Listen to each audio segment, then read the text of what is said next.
name is Hallie McCravey. I am wound care certified, diabetes wound care certified. I'm an ostomy management specialist, even though I can't say it. And I am advanced wound care certified. I love wounds.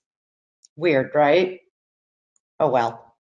So without any further ado, we're going to start with Module 1, Skin Anatomy and Physiology, Structures and Function. The objectives for this particular module will be that you will be able to identify the layers of the skin, explain the functions of each layer, and discuss the important cells contained in each layer.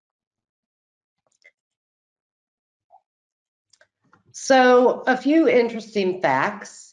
The skin is the largest and heaviest organ of the body. It has a total area of about 21 square feet, weighs about 20 pounds or more, depending on your acreage, and it accounts for about 16% of our total body weight. In addition, it contains more than 11 miles of blood vessels. Our skin is made mostly of dead skin cells. We shed our skin cells daily, about 9 pounds a year, and it creates a new layer of skin every 35 to 45 days. These dead skin cells deposit about 1 million tons of dust into the atmosphere. The thickness of the skin is going to vary depending on the location. So for instance, the eyelids are very thin. They're about 0.02 millimeters thick. And of course, the soles of the feet and the palms of the hand are much thicker. And don't forget about calluses, because additional friction and pressure can lead to calluses, which will thicken that skin. The skin does create a barrier between external environment, pathogens and bacteria, and our internal organs. The surface of our skin has over 1,000 different skin microbiota, which are little microbes that help fight off disease-causing microbes.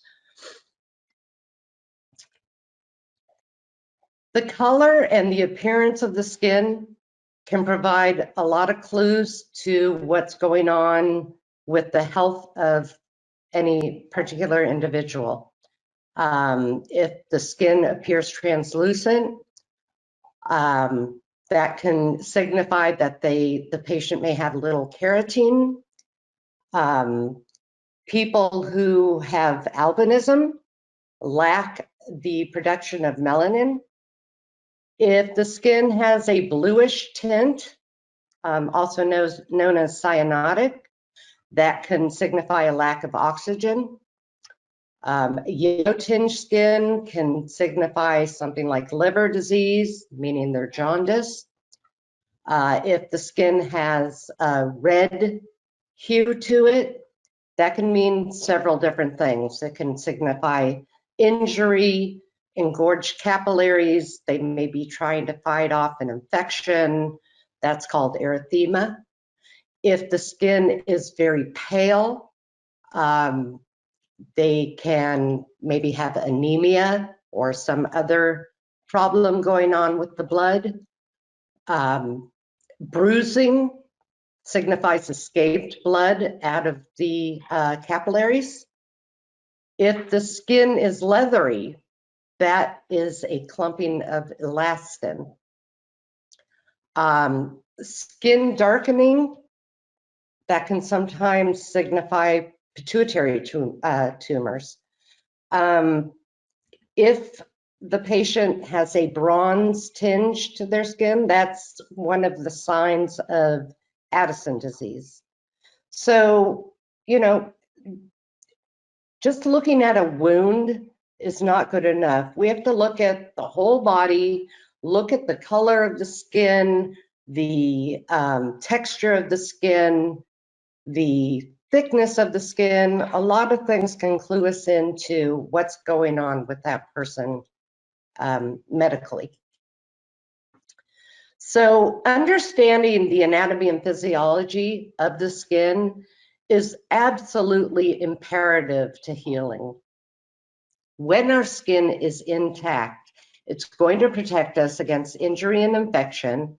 It will protect us against the loss of excess water. It will protect us against the buildup of waste products, and it protects us against that harmful UV radiation.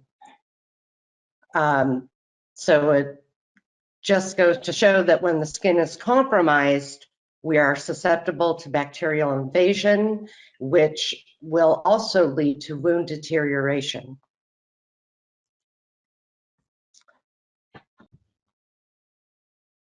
The skin covers and protects the entire body against injury and infection. It protects the underlying structures as well. The skin has many essential functions that can be identified by their actions. So the physical aspects of the skin, as far as protection goes, the skin is the first line of defense against any invading bacteria.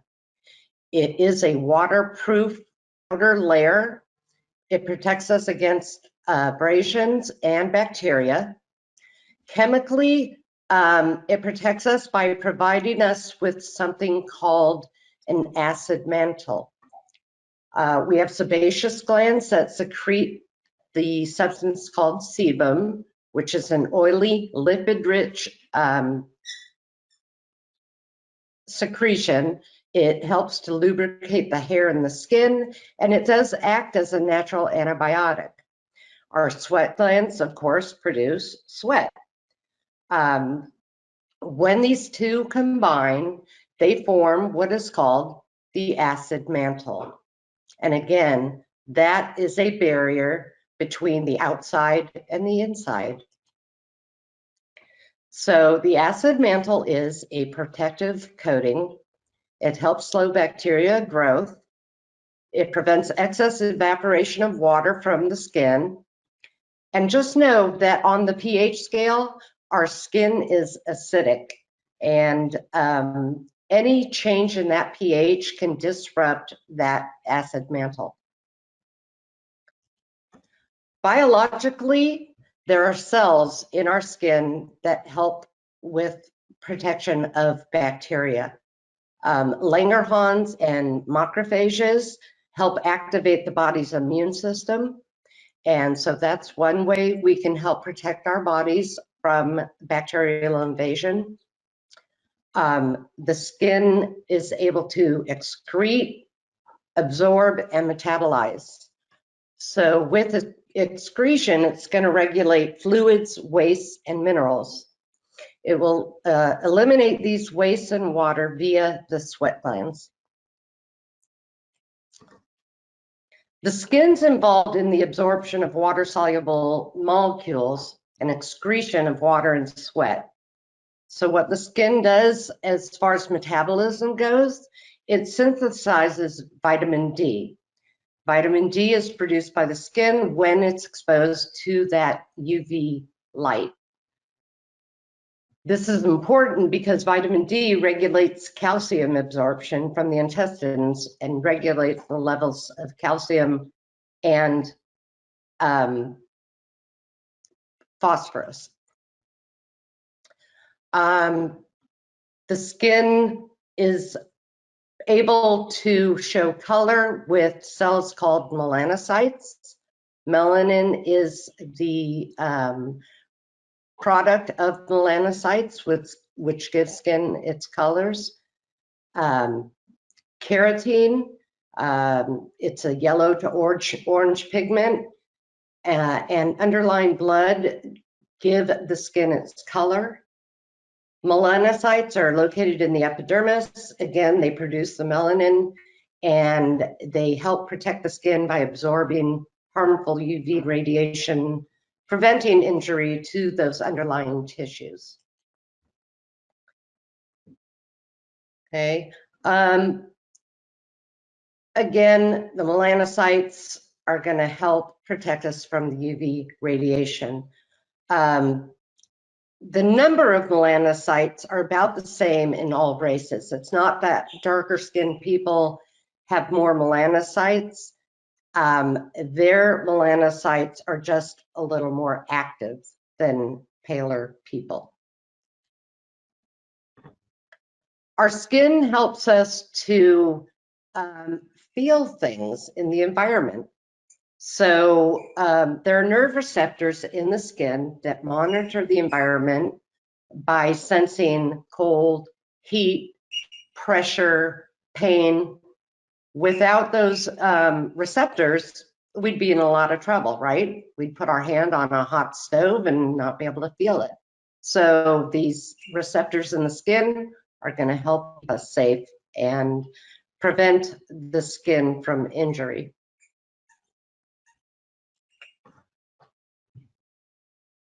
Another function of the skin is thermoregulation. So what this is a regulation of body temperature through blood flow. And this is done through evaporation and sweat. When the temperature rises, our blood vessels in the dermal area are going to open up, dilate, and sweat glands are going to be stimulated. Blood flow to the skin surface is going to allow the heat to escape into the air, and evaporation of the sweat from the skin surface helps to dissipate the heat from the body. When the temperature falls, the blood vessels are going to close up, meaning constrict. They're going to pull the blood away from the skin, causing the body to retain the heat.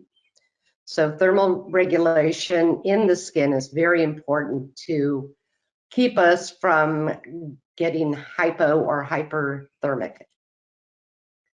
Another function of the skin is aesthetics, right? I mean, it's how we identify with ourselves and others. Our skin helps us express our emotions. If we weren't able to express our emotions, I'd just be sitting here talking like this and it'd be kind of boring, right? Yeah. All right, let's talk about the layers of the skin. And I don't know if you guys have seen or heard the advertisements for, I think it's Gold Bond, that says their product can penetrate 10 layers deep. I don't know what 10 layers they're talking about, but the skin only has 2 layers.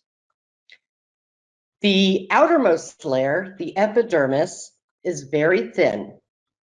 The thickness, again, is going to vary. The eyelids can be as thin as, like I said before, 0.2 millimeters.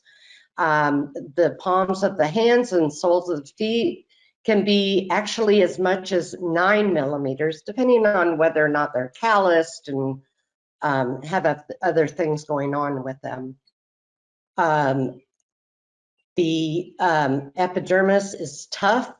It's avascular, meaning there are no blood vessels in the epidermis. It's made up mostly of dead skin cells, and it receives its oxygen and nutrients from the layer below, which is the dermis. So the functions of the epidermis are to help repel water, prevent water loss, and act as a barrier against microorganisms. Now, the epidermis does have 4 to 5 different layers, which are actually called strata. And these are all made up of flattened cells. So the first layer I'm going to talk about is the stratum corneum. This is the outermost layer of the epidermis. It's a barrier against injury, water, and microbes, and it provides us with water-resistant capabilities.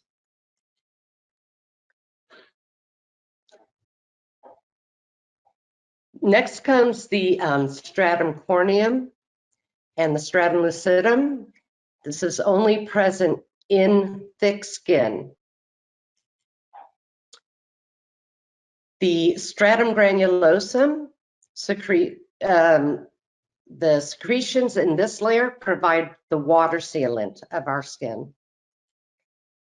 The stratum spinosum is a layer that joins cells. It provides strength and flexibility to the epidermis. And then the stratum basale, or germinativum, connects the epidermis to the dermis. So there you have the 5 different layers of the epidermis. Even if you include these 5 layers along with the dermis, that's still only 6 layers. So I don't know how far down that gold bond is going, but if it's going 10 layers deep, it's going into your organs. Just saying. Okay, our epidermis is the very first thing to encounter damage. The cells in the epidermis are constantly renewing themselves. The layers are constantly renewing themselves.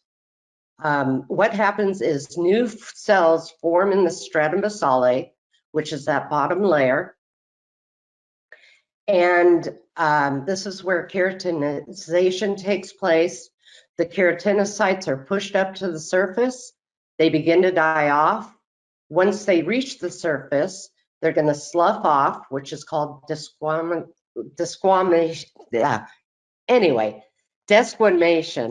I only had 1 cup of coffee today, so you'll have to excuse me.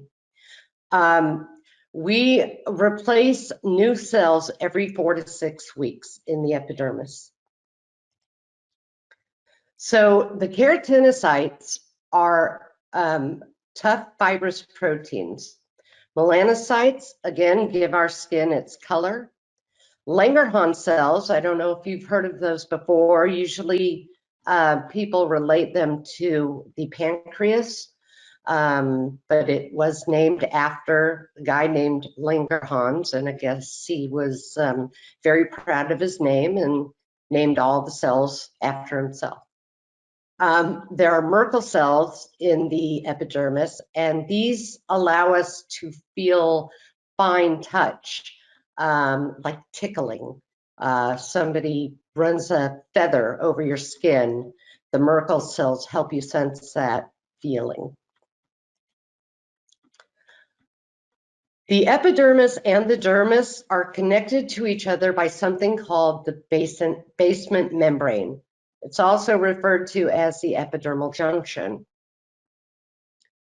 There are basement membranes present in every tissue in our body.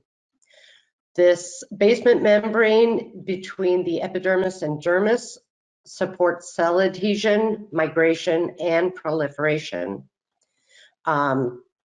It's important for tissue regeneration. And what do we notice as people get into the later years of life? We notice that they're more prone to something called a skin tear. And why do you think that is? Well, I'll tell you. As we age, that basement membrane kind of flattens out.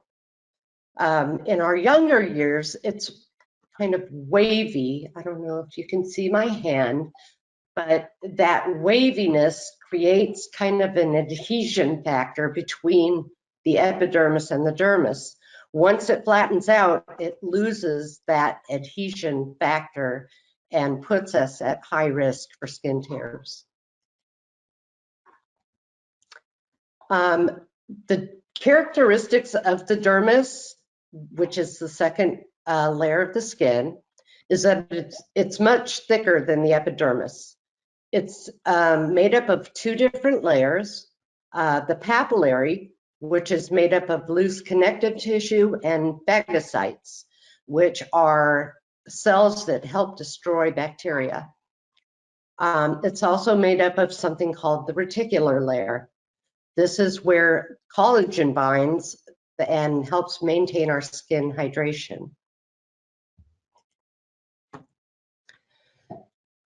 The dermis is made up of connective tissue, which would be collagen and elastin, mostly collagen, which provides toughness and strength to our skin. and the remaining is elastin. It's loosely arranged and helps provide elasticity to our skin. It is a supportive layer. It's highly vascularized. And again, it's going to supply nutrition to the epidermis, the hair follicles, and the sweat glands.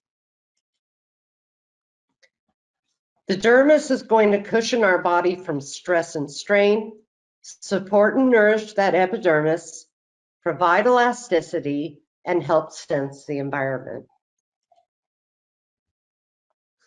The dermis contains nerves, sebaceous glands, lymph vessels, hair follicles, capillaries, and blood vessels. And as you can see in the illustration on your screen, how much thicker it is than the epidermis.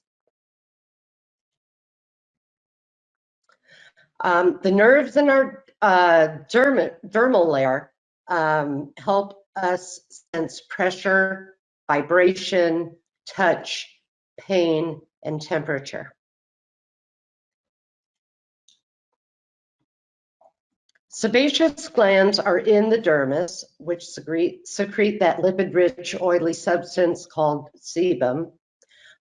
It lubricates our hair and skin. It keeps the skin moist and soft, and it provides a barrier against foreign substances. Again, that sebum mixed with sweat is going to provide that protective coating called the acid mantle.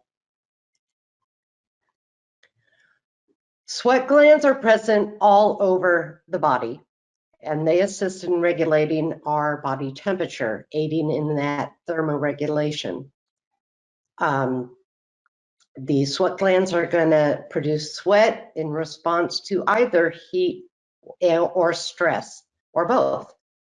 Lymph vessels are also in the dermis, and they help to provide homeostasis and immune surveillance.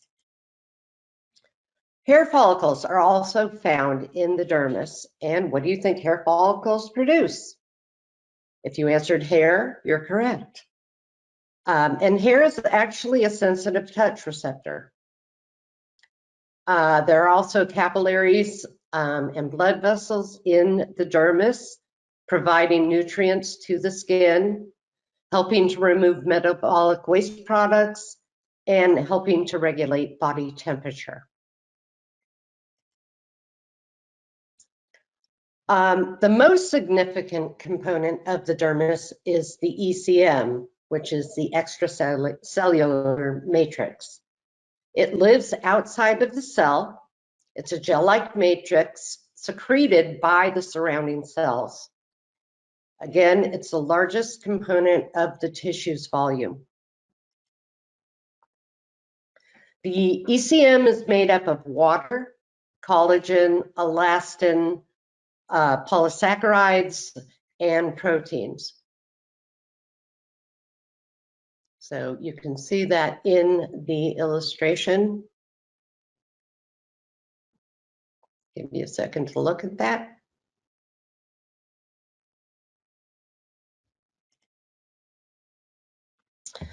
So the functions of the extracellular matrix are to provide structural support for the cells.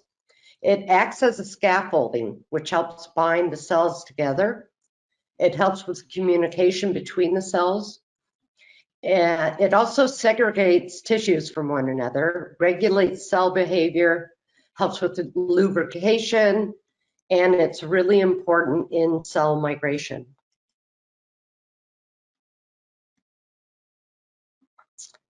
So the cells in the dermis consist of fibroblasts, which are really important because these cells produce collagen and elastin, again, giving strength and elasticity to the skin. It contains mast cells like heparin and histamine. It contains macrophages, which are like those little Pac-Men. They ingest and get rid of the unwanted foreign debris in the body. Langerhans cells, which again provide immune responses. and adipocytes, which provide insulation to the body. Below the two layers of skin is something called subcutaneous tissue. It's also known as the hypodermis, but it's not part of the skin. It lies just below the dermis. It's kind of yellow and globular in appearance. Half of the body's fat stores are in the subcutaneous tissue, and connective adipose tissue, blood vessels, and nerves are found in this layer. So the subcutaneous tissue is going to provide insulation. It provides storage of energy. It's a shock absorber. It's a protective padding, especially over those bony prominences. And it acts as an anchor to the skin above it. The cells in the subcutaneous tissue are mostly adipose cells, which are fat cells, those macrophages, which are going to eat up the foreign material. There are nerves in the subcutaneous tissue, which are going to help sense the environment, and it's loaded with blood vessels. There are also lymphatics in the subcutaneous tissue, and this helps to pass nutrients and other helpful products to and from the dermis. Next, we have fascia, which is a sheet or band of white and shiny connective tissue. It's fibrous. It covers underlying tissues like muscles, bones, blood vessels, internal organs. It helps to kind of hold everything in place. What it does is it helps reduce friction of muscular forces. It provides structural support, and it provides protection. The cells in the fascia include fibroblasts, again, which make collagen and elastin. And it contains fibrinous connective tissue, which is packed with collagen fibers. Here's just an illustration of thoracolumbar fascia. Muscles. There are 650 muscles in the body, which provides half of our body weight. Healthy muscle is going to appear dull, red, and striated. Kind of looks like there's little lines going through it. There are 3 different types of muscle, and they're either voluntary or involuntary.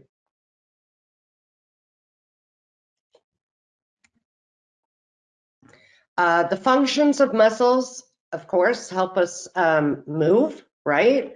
They produce force and motion. They aid in skeletal movement. They maintain or change our posture.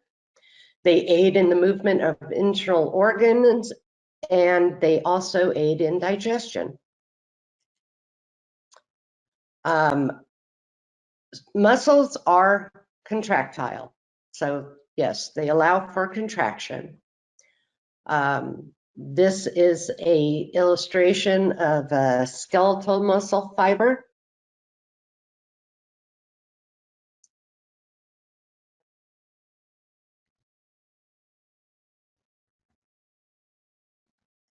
Next, we have bones.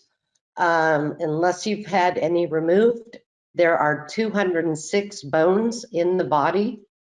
I think Cher had a couple removed to create a slimmer waistline, not sure, it was a rumor. There are 5 different categories of bones: long bones, short bones, flat bones, irregular bones, and sesamoid bones. And there is a illustration there to show the different types of bones. These are all based on their shape. Okay, parts of the bone, the periosteum is the outer protective layer. It is made up of dense fibrous connective tissue.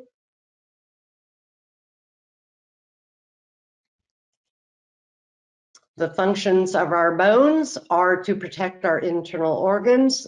They store energy. The marrow, bone marrow produces blood cells, supports the body, and aids in movement.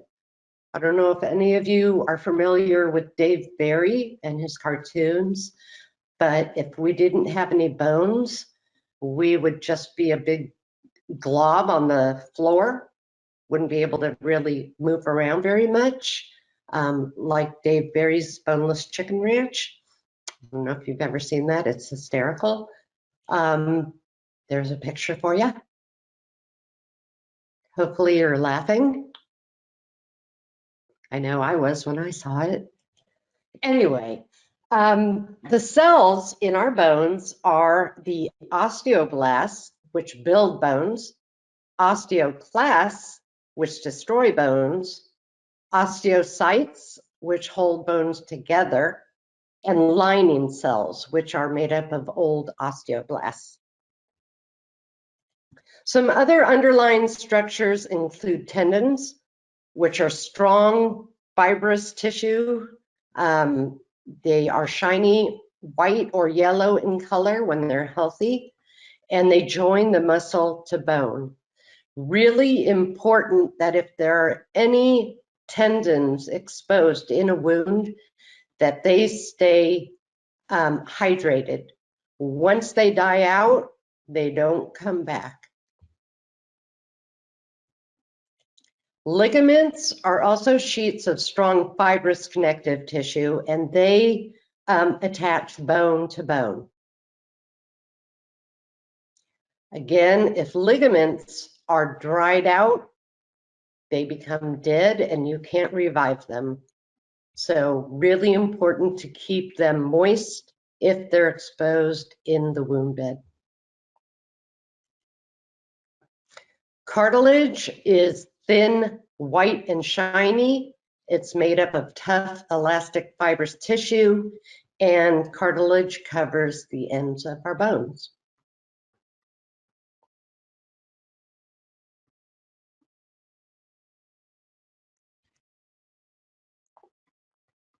All right, let's move on to the circulatory system. Okay, so our circulatory system is a vast network of organs that are responsible for transporting nutrients, water, oxygen, and other gases to and from cells. Without the circulatory system, we'd be dead, right? So it sustains life, it protects us, it helps with regulation, and again, the bone marrow is the source for all blood cells. So the parts of the circulatory system include the heart, the blood, obviously, and blood vessels. Okay, the heart is a muscle. It's about the size of a fist, and it beats around 3 billion times in a lifetime. This is the muscle that pumps the blood to help keep that blood moving to keep us alive. Okay, blood is continuously flowing through our body, we hope.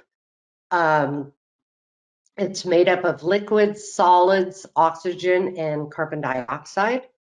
The blood is pumped by the heart and carries those nutrients, water, oxygen, and waste products to and from all the cells throughout our body. So the first type of blood cell we'll talk about is the red blood cell. It is the most common type of blood cell. They're also known as erythrocytes. These cells are responsible for carrying oxygen and carbon dioxide. What the red blood cells do is they pick up the oxygen in the lungs, they transport it to the cells. Once that blood is transferred to the cells gather up the carbon dioxide, which is a waste product, take it back to the lungs where we exhale the excess carbon dioxide. So the normal range of red blood cells in men are 4.6 to 6.1 million cells, and in females, 4.2 to 5.4. White blood cells, also known as leukocytes, help the body fight off germs. They attack and destroy intruder germs when they enter the body. And in the event of an infection, more white blood cells will be called in and will be needed to help fight infection. Some common types of white blood cells are lymphocytes and neutrophils. And the normal range of white blood cells would be 4,000 to 10,000 per microliter of blood.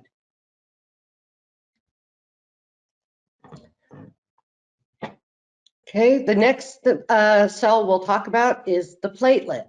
These are also called thrombocytes.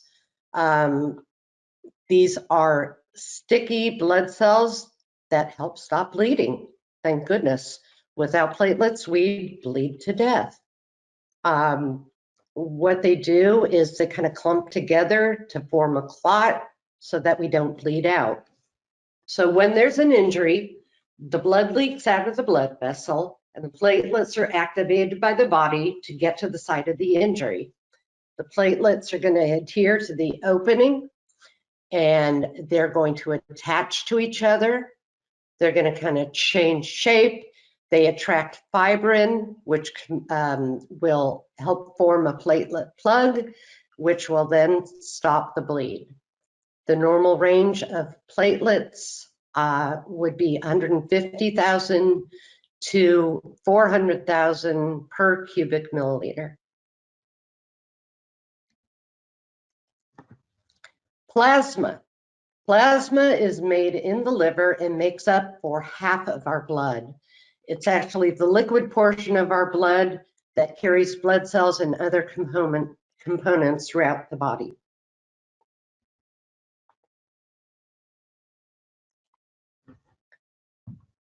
Okay, there are three types of blood vessels, and I wish the circulatory system was this easy in nursing school, but it wasn't.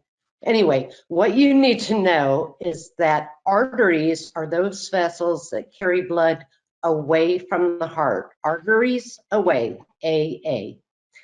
Capillaries are those vessels that connect the arteries to the veins, and this is where the nutrients, oxygen, waste are going to pass in and out. This is where metabolism takes place. They take the blood from the artery to the veins, and the veins are then going to carry the blood towards the heart.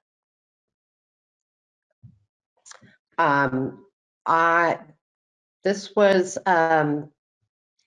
really easy circulatory system review, but it's just a generalization on what happens with the blood vessels, and just know there are three types.